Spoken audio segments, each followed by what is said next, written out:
My parents sued to evict me so my sister could own her first home. In court, my 7-year-old asked the judge, "Can I show you something Daddy doesn't know?" The judge nodded.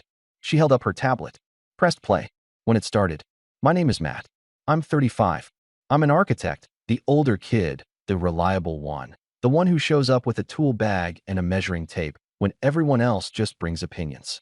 I design schools and small civic buildings. On weekends, I fix things, hinges, fences, roofs that sag in the rain. People call me when there's a leak and when they just want to pick my brain, which is free labor with a nicer name. I'm also a dad. Nora is 7. She has my stubborn chin and her mom's honesty. When she laughs, it sounds like someone shaking a jar of marbles. When she's quiet, she's building something. Towers out of cereal boxes, cities out of shoe boxes, entire worlds out of paper tape. My family knows all this. They also know my sister, Ava, is the golden one. She's 30, works in event marketing, has the smile of a local news anchor and the timing of a cat begging at dinner. If the world were a living room, she'd be the lamp everyone adjusts the whole room around. I learned young that in our house, help flowed one way. When Ava needed a backdrop built for a pop-up or a wall repainted or a clumsy boyfriend's drywall disaster patch before a landlord inspection, guess who showed up with drop cloths? Me. When I needed anything more than a proud of you. The room got quiet. 2 years ago, I moved into the carriage house behind my parents' place while I rebuilt my credit after a hospital thing with Nora. It wasn't a handout. I gutted it, pulled new Romex, leveled the floors, installed proper egress windows. I paid for the materials. My parents called it temporary. I heard the pause after that word. The hook didn't set until a Sunday dinner in early spring. We were in my parents' kitchen. The table smelled like lemon oil and roast chicken. My mom was plating asparagus like she was auditioning for a cooking show. My dad was carving badly. Ava swirled her wine and said, casual as a prayer, "So, you're still in the carriage house?" "Yup," I said, "until I close on something. Prices are stupid." She tilted her head. "It's kind of perfect back there. Like, starter home perfect." I laughed, because that's what you do when you don't want to start a fight. "For who?" "For me," she said, like it was a given. "I mean, it's tiny but cute. And I'm turning 31. It's time to own something." My dad kept carving. My mom kept plating. No one looked at me. Nora poked my sleeve. "Daddy." "Yeah, bug. Can I have the drumstick you don't want?" "Take both," I said, because suddenly I didn't want any. Ava lifted a shoulder. "It would be good for the family, you know? To finally have me settled." My mom said it like she was tasting the idea.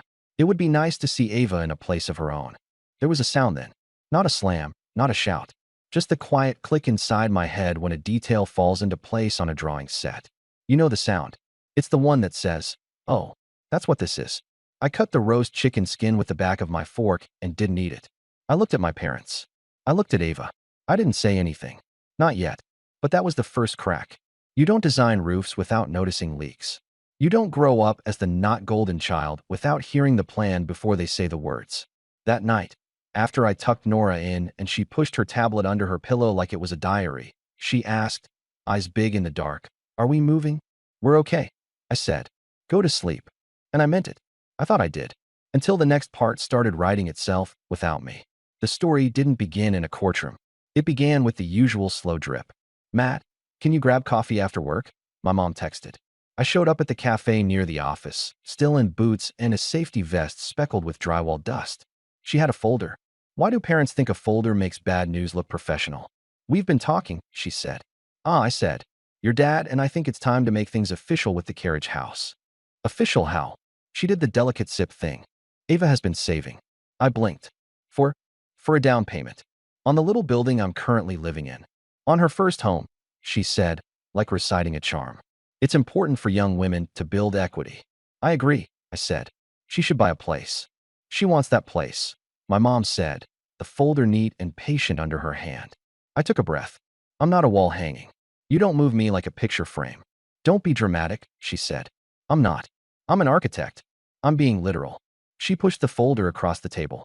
Inside, comps, a rough sketch of the property line like a child's treasure map, and something that looked suspiciously like a drafted family tenancy agreement with my name ghosted out. "Mom, just read it."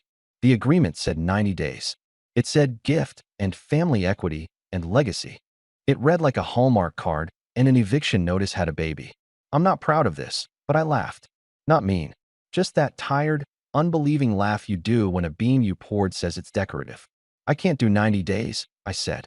Nora's school, the bus route, the schedule. It would be good for her to learn flexibility, my mom said. I'll keep paying rent. Ava cut in a week later, at dinner, returning to the topic like a cat to a warm spot. I'll even be a cool aunt neighbor. You haven't paid rent here since college, I said. She rolled her eyes. That's not the point. The point, it turned out, was a narrative. Ava had won. My parents bought it. Then came the paperwork. Not from a folder at a cafe, but certified mail. Green card you have to sign for like you're adopting a bomb. Plaintiffs, it said at the top. My parents' names. Defendant, it said. Mine.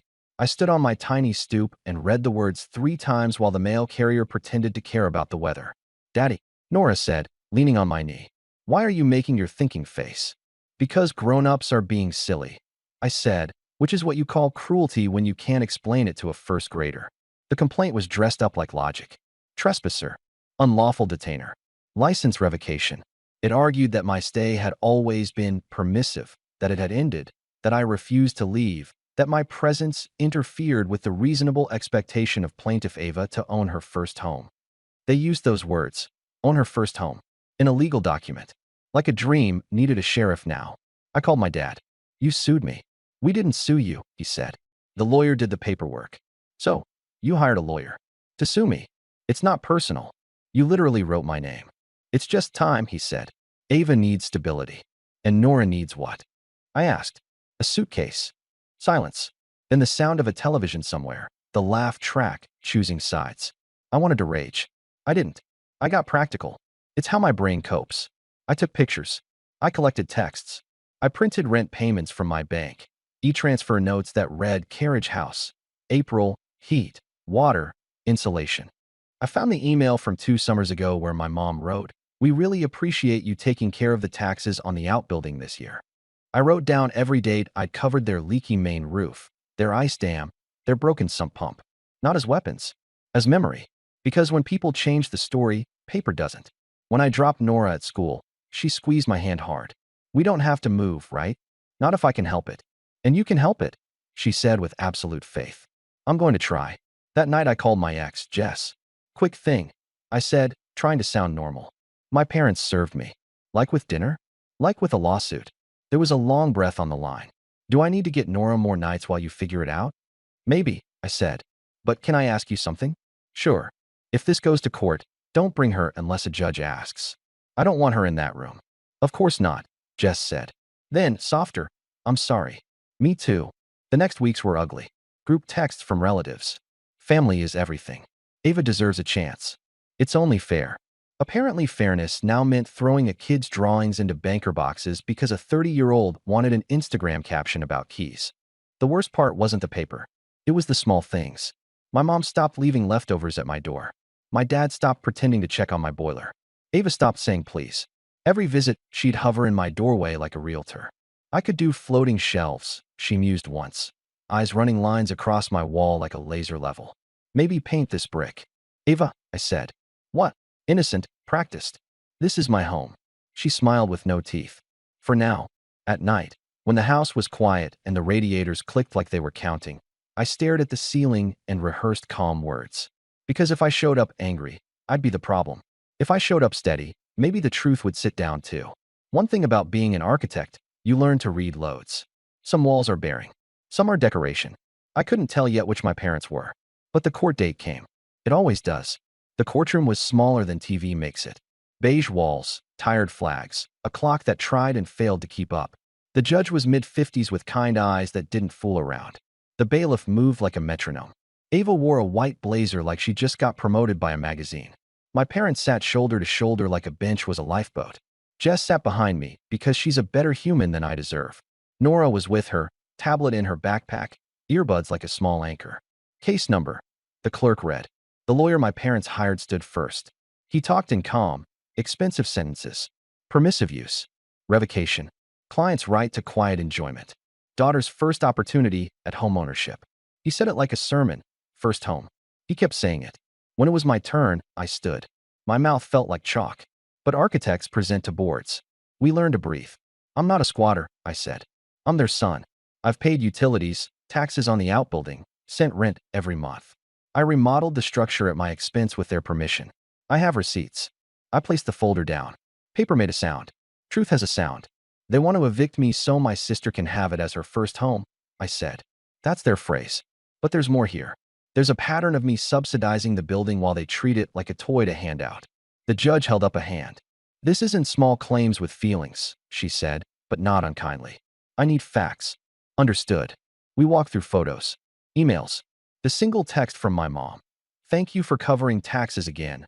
We'll pay you back, which of course never happened. The Venmo notes. Even the permits my dad asked me to pull because your name gets faster approvals, which is not true, but he believed it. The lawyer tried to object. Irrelevant. The judge shook her head. Pattern is relevant in equity.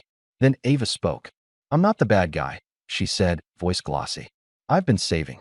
I deserve what every woman deserves, a safe home. You do, I said quietly. It just doesn't have to be mine. She looked at me like I'd ruined a party. My dad finally jumped in, his turn to be loud. He was always just staying until he got his act together, he said. I've had my act together for 10 years, I said. You just didn't like the plot. Enough, the judge said. I have what I need. Then it happened. A small hand tugged Jess's sleeve. It was Nora, who had been drawing quietly. She whispered something. Jess shook her head. Nora stood anyway. Small kids stand like lightning. Everyone looks. Your Honor, Nora said, voice high but steady. Can I show you something Daddy doesn't know? The courtroom went very still. The judge softened. Who are you? I'm Nora, she said. I'm 7. The judge glanced at me. I nodded once. You may, the judge said, careful. Nora walked to the front, pulled her tablet from her backpack like a secret. It's a video, she said. From our camera. I learned how to save it. She added like this was show and tell. The judge took the tablet from the bailiff like she was holding evidence. Which she was. Where's this from? She asked. The day Aunt Ava came over when Daddy was at work, Nora said. She told me not to tell. But I needed to. The video filled the screen. Our living room. Afternoon light. The timestamp at the top. The door opening. My mom and Ava stepping inside while I was gone. My mom riffling mail. Ava walking to the kitchen and pulling the battery from the CO detector. Her fingers quick like she'd done it before. Don't touch that, my mom said in the video, but not like a rule. Like a script. Relax, Ava said, smiling. If the inspector fails him, he'll have to move out. It's faster. My mother didn't argue. She lifted a stack of drawings off my desk and said, we'll just say we thought they were old. On the video, Nora's voice piped up from the stairs. Hi, Andy. Ava spun around. The mask didn't slip. Hey, Peanut. Secret. Don't tell Daddy we were here. It's a surprise. What kind? The tiny Nora asked. The kind that's good for the family, my mom said. On the tablet, the video kept going. Ava walking to the breaker panel. Which one is heat? She murmured. In winter we can't, my mom started. Not now, Ava said. Later. We'll be smart. The audio was clear. The faces were clearer. I didn't know whether to thank my daughter or throw up. The judge watched the entire clip. She handed the tablet back. The room was boiling and frozen at once. She turned to my parents. Do you want to be heard? My mom's mouth opened. Closed. We didn't mean. The judge held up a finger. Here's what we're not going to do, she said. We're not going to pretend this is about a young woman's empowerment when I have a video of a coordinated attempt to sabotage safety equipment and manipulate an inspection to manufacture a violation. Her voice went quiet. Quiet is worse than a shout. You asked me for equity. Equity is conscience. My dad tried a last swing. He's ungrateful. This isn't about gratitude, I said, calm in a way that felt borrowed. This isn't about revenge. This is about closure. The judge nodded like the words landed. Motion denied, she said, crisp. Petition dismissed with prejudice. I'm also entering an order enjoining plaintiffs from entering defendant's residence without express consent, and I'm referring this to the Housing Authority for review regarding attempted interference with safety devices. She looked at Nora. You did the right thing. Nora blinked. Are we moving? Not today, the judge said. Then to me, softer. Get your locks changed. In the back row, a relative made a sound like a rubber band snapping. It was over. And it wasn't. News travels in families like smoke through drywall. It finds every hole and lingers. By the time we got home, 3 aunts had texted question marks, and 1 uncle had sent me a link titled 10 Ways to Be Less Selfish. Jess hugged Nora on the porch. Hero, she whispered. Nora shrugged like she'd just colored inside the lines. Inside, I sat on the couch and stared at the CO detector. Intact. Battery in. I pressed the button just to hear it scream. The first missed call was my mom. Then my dad. Then Ava. Then a number I didn't recognize that turned out to be my mom again from the landline. Because guilt always needs multiple channels. I didn't pick up. I ordered new deadbolts. I booked an electrician, someone who wasn't me. I texted our landlord-tenant lawyer to ask about a letter, a line in the sand that said, "Stop." At bedtime, Nora crawled into my lap. "Did I get you in trouble?" she asked. "You got us out of trouble," I said. "Are Grandma and Grandpa mad at me?"